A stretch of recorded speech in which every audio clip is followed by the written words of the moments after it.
In the year 2000, General Electric was the most valuable company on Earth.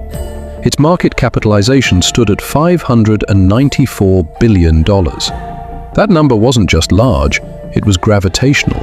It bent pension funds, mutual funds, and retirement accounts toward it. At the center of this empire stood Jack Welch, named Manager of the Century by Fortune. Under his leadership, GE had delivered 17 consecutive years of earnings growth. 17. In corporate terms, that isn't performance, it's myth. A $10,000 investment in 1980 had become $700,000 by 1999. GE wasn't a stock, it was a belief system. The company built jet engines that powered commercial aviation. It manufactured MRI machines that scanned the human body. It produced power turbines that electrified cities. And through GE Capital, it financed the machinery of modern capitalism itself. GE did not just make products, it made the world run. If you were an investor at the turn of the millennium, owning GE didn't feel risky. It felt responsible. It felt inevitable. And that certainty was the beginning of the problem. While GE consolidated its industrial dominance, something quieter was happening 3,000 miles west. In server rooms across Silicon Valley, algorithms were beginning to make decisions once reserved for humans. Machine learning, primitive, imperfect, but improving exponentially. Amazon began refining recommendation systems that personalized every customer interaction. Google built advertising infrastructure that could predict consumer intent with startling precision. These weren't science projects, they were business weapons. They reduced friction, they extracted data, they learned. GE saw this and dismissed it, because GE was a real company. It built turbines, engines, medical scanners. The digital world was someone else's battlefield. But more than half of GE's profits were coming from somewhere else. GE Capital, a sprawling financial arm that underwrote loans, financed equipment, and traded in complex financial instruments. And finance, whether executives admitted it or not, was becoming a data problem. Algorithmic underwriting could assess risk faster, cheaper, more accurately. Competitors who embraced machine learning were quietly gaining an edge. But GE's quarterly numbers still looked strong. Stable earnings, reliable dividends, AAA credit rating. The data appeared calm. The disruption hid inside the calm. Stability can be deceptive, especially when it's built on leverage. The year was 2008. The global financial system seized, liquidity evaporated, confidence collapsed. The crisis did not create GE's weakness. It exposed it. GE Capital had been operating with enormous leverage. Nearly $8 of debt for every dollar of equity in 2007. When credit markets froze, that leverage became a weapon, pointed inward. GE required $26 billion in government guarantees to stabilize itself. $26 billion. The AAA credit rating vanished.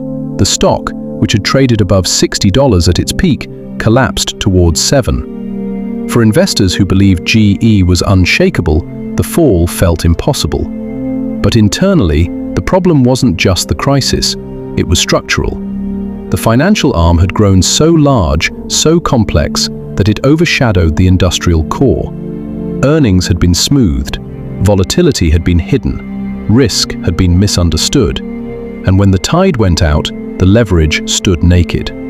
After the crisis, leadership promised reinvention. Jeff Immelt, who had succeeded Welch, announced a pivot. GE would become a digital industrial company. It would combine heavy machinery with data analytics, sensors on turbines, real-time optimization, predictive maintenance. The platform was called Predix. On paper, it was visionary, an industrial internet, AI applied to power plants and jet engines. But vision is not execution. GE attempted to graft a technology company's operating model onto a century-old conglomerate. Software development requires speed, iteration, cultural tolerance for failure. Industrial manufacturing requires precision, hierarchy, risk aversion. Engineers trained to perfect jet engines were suddenly asked to think like software architects. Sales teams accustomed to selling turbines were asked to sell enterprise software subscriptions. The friction was immediate. Between 2014 and 2017, GE spent over $5 billion building Predix, yet it failed to secure major adoption from top-tier energy companies. Meanwhile, competitors like Siemens had begun investing earlier, more patiently, in automation and analytics. They moved quietly, methodically. GE moved loudly, publicly, and without cultural alignment. The digital pivot became a drain, not a rescue. In 2018, a symbolic moment arrived. GE was removed from the Dow Jones Industrial Average. It had been part of the index since 1907. 111 years. Gone. Not with ceremony, with a vote. The removal was more than administrative. It was psychological. GE was no longer the backbone of American industry. It was a warning. Leadership instability followed. John Flannery became CEO and lasted barely a year. He was replaced by Larry Culp. Culp was the first outsider to lead GE in its 126-year history. That appointment was an institutional confession. The insiders who built the empire could not save it. Asset sales began, debt reduction, retrenchment, and finally, dismemberment. By 2021, GE announced it would split into 3 separate companies focused on aviation, healthcare, and energy. The conglomerate model that once symbolized stability was abandoned, not conquered by a single rival, but dismantled by accumulated misjudgments. From $62 at its peak in 2000 to $6 in 2018, for long-term shareholders, the destruction of value was staggering. For institutional investors who overweighted GE because it felt safe, the lesson was brutal. The safest-looking empires can be the most fragile, because their safety makes them slow. So what did the data say? And what could modern analysis have revealed? 3 signals emerged years before collapse became undeniable. Signal 1. Return on invested capital had been declining since 2004. Not dramatically, gradually.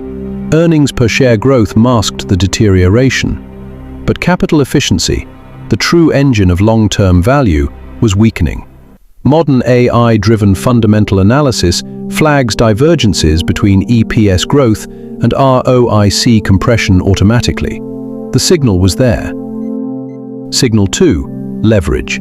By 2007, GE Capital's debt levels would classify as extreme under contemporary risk models.